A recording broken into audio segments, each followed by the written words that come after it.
মালদা থেকে কোচবিহার সীমান্তে বারবার কাঁটাতার দিতে বাধা দিয়েছে বিজেপি। ইতিমধ্যেই যে ছবি আপনাদের সামনে বারবার রেখেছি, বাংলাদেশের সেই উস্কানি, হিন্দুদের উপর অকথ্য অত্যাচারে এবার তার মধ্যেই ভারতীয় হাই কমিশনারকে তলব। সীমান্তে চাপানোতরের মধ্যেই ঢাকায় নিযুক্ত ভারতীয় হাই কমিশনারকে তলব। বাংলাদেশের বিদেশ মন্ত্রকে গেলেন ভারতীয় হাই কমিশনার প্রণয় বর্মা। বাংলাদেশের সংবাদপত্র যুগান্তর সূত্রে খবর, কোনো বিরূপ ঘটনা যেন না ঘটে তা নিয়ে ভারতীয় হাই কমিশনারকে বার্তা জানিয়েছেন বাংলাদেশ স্বরাষ্ট্র মন্ত্রকের উপদেষ্টা। বাংলাদেশের সংবাদপত্র যুগান্তর সূত্রে এরকমই খবর পাওয়া যাচ্ছে। আরো বিস্তারিত আমরা কথা বলবো। আমাদের সঙ্গে এই মুহূর্তে রাজর্ষী দত্তগুপ্ত রয়েছেন, আমাদের প্রতিনিধি। রাজর্ষী, একদিকে যা ছবি বাংলাদেশে, সেটা হচ্ছে হিন্দুদের ওপর অকথ্য অত্যাচার হচ্ছে, অন্যদিকে আমরা দেখছি সীমান্তে কাঁটাতার দিতে বাধা দিচ্ছে বিজেপি, এবং তার মধ্যেই এবার ভারতীয় হাই কমিশনারকে তলব করলো বাংলাদেশ। শুধু তাই নয়, যেটা বলা হয়েছে, আমরা ওখানকার সংবাদ মাধ্যম সূত্রে, যুগান্তর সূত্রে যেটা জানতে পারছি, যে ওখানে পররাষ্ট্র মন্ত্রকের উপদেষ্টা বলেছেন যে ভারতবর্ষ আন্তর্জাতিক আইন লঙ্ঘন করে কাঁটাতার বেড়া দেওয়ার চেষ্টা করছে, এবং সেই জন্যই ভারতীয় হাই কমিশনারকে ডেকে পাঠানো হয়েছে তাকে বোঝানোর জন্য।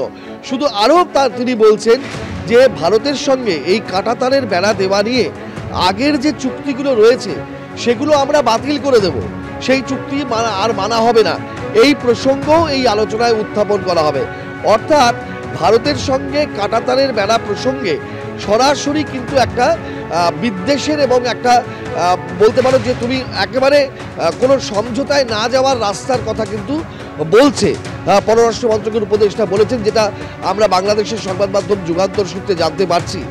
কিন্তু ভারতীয় হাই কমিশনার যিনি গিয়েছেন তার একটি বক্তব্য ওখানে চ্যানেল 24 এই সংবাদ মাধ্যমের মাধ্যমে যেটা আমরা দেখতে পাচ্ছি, জানতে পারছি, যে ভারতীয় হাই কমিশনার কিন্তু বলছেন যে বিজিবি এবং বিএসএফ, এই যে দু দেশের সীমান্তরক্ষী বাহিনী, তারা একে অপরের সঙ্গে সব সময় যোগাযোগ রেখে চলছে, এবং আমরা প্রত্যাশা করছি যে সহযোগিতার যে বার্তা ছিল, সহযোগিতার যে আবহ ছিল আগে, সেই আবহ থাকবে, এবং সহযোগিতার ভিত্তিতে দুই দেশের সীমান্ত দিয়ে চোরাচালান, পাচার, দুষ্কৃতীদের মুভমেন্ট, এগুলো রুখতে আমরা সফল হব।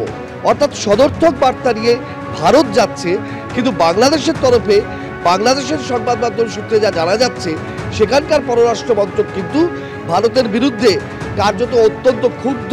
কাঁটাতারের বেড়া কেন দেওয়ার চেষ্টা করছে ভারত, সেইটার জন্য তারা তাকে ডেকে পাঠিয়ে প্রশ্ন জবাব তলব করতে চাইছেন, এরকমটাই এখনো পর্যন্ত বোঝা যাচ্ছে।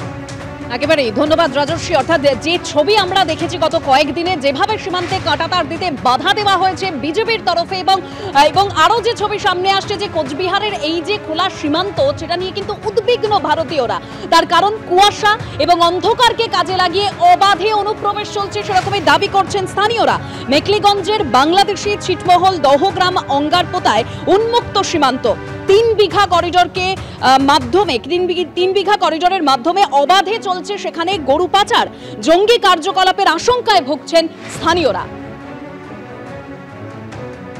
মেখলিগঞ্জ মহকুমায় এই 3 বিঘা করিডোর, আমার ডান দিকে যে কাঁটাতারের বেড়া রয়েছে তার ওপারেই কিন্তু বাংলাদেশের মূল ভূখণ্ড, এবং আমার বাঁ দিকে ক্যামেরা পার্সন শুভ সাহাকে দেখাতে বলবো যে বাঁ দিকে এই করিডোর হয়েই কিন্তু ঠিক পৌঁছে যাওয়া যায় দাহগ্রাম, অঙ্গারপোতা, ছিটমহলে।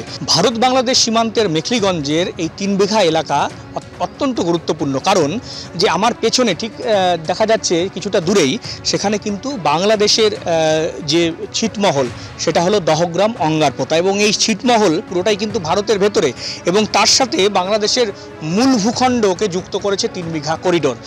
যেমনটা স্থানীয় বাসিন্দারা বলছেন যে এই 3 বিঘা করিডোর দিয়ে দুষ্কৃতীরা ঢুকে যাচ্ছে দহগ্রাম, অঙ্গরপোতা, ছিটমহলে, এবং তারপরেই সেখানে পুরো ফাঁকা সীমান্ত, কোনো সীমান্তে কোনো কাঁটাতারের বেড়া নেই, সেই সুযোগ নিয়ে কিন্তু তারা ভারতে প্রবেশ করে যাচ্ছে। বিএসএফের নজরদারি রয়েছে, কিন্তু মাঝে মধ্যেই কিন্তু রাতের অন্ধকারে, কখনো ঘন কুয়াশায় এখান দিয়ে প্রচুর পরিমাণে মানব পাচার, এমন গরু পাচার ইত্যাদি কিন্তু হচ্ছে। কিন্তু দীর্ঘদিনের দাবি যে এই এলাকায় কাটা তারের বেড়া দেওয়া হোক, সেই দাবি করছেন স্থানীয় মানুষজন। এবং ইতিমধ্যে বিএসএফের সূত্রে যেটা জানানো হয়েছে যে এই যে দহগ্রাম, অঙ্গারপোতা, ছিটমহল, সেই ছিটমহলে কাটা তারের বেড়া তৈরির প্রক্রিয়া ইতিমধ্যেই কিন্তু তারা শুরু করেছে। এই কাটা তার তৈরি হয়ে গেলে অনেকটাই কিন্তু নিরাপত্তা সুনিশ্চিত করা যাবে ভারত সংলগ্ন এই মেখলিগঞ্জের এই এলাকায়। সাধারণ মানুষ যেটা দাবি করছেন যে এইভাবে যে কোনো সময় খোলা সীমান্ত দিয়ে তারা কিন্তু দুষ্কৃতি থেকে শুরু করে জঙ্গি সব কিছুই কিন্তু ঢুকে যেতে পারে ভারতে। তাই এই সীমান্ত অবিলম্বে বন্ধ করা উচিত কেন্দ্রীয় সরকারের। ক্যামেরায় শুভ সাহার সঙ্গে শুভেন্দু ভট্টাচার্য, এবিপি আনন্দ, কোচবিহার।